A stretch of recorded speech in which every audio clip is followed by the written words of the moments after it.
ですね、僕たちがデビルを開発した以降、the game that we're setting out to make right now is not a remake of Devil May Cry or not what could we have done better or anything like that at all. It's actually trying to make an entirely new game, the newest iteration in the action genre, trying to make it from scratch.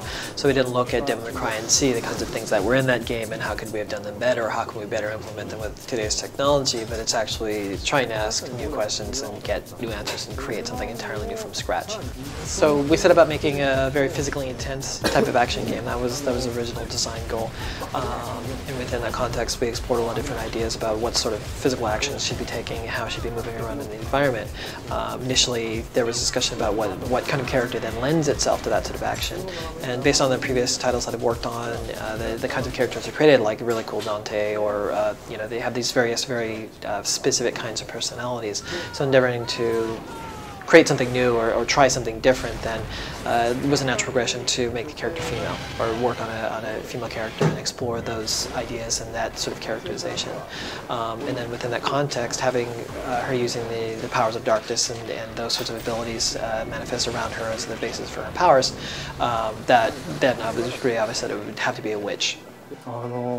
せっかく女性なんで、アクションするときに。So setting out to make a character like Bayonetta, obviously a really important aspect of her characterization is the femininity and especially the sexiness. And it's not simply about punching things and kicking and destroying things and the combat, but it's also the really stylization and really doing your best to show off the sexiness and the femininity of the character within that context. So she doesn't run around just simply punching things, but she tries to do it in a very Bayonetta-like way.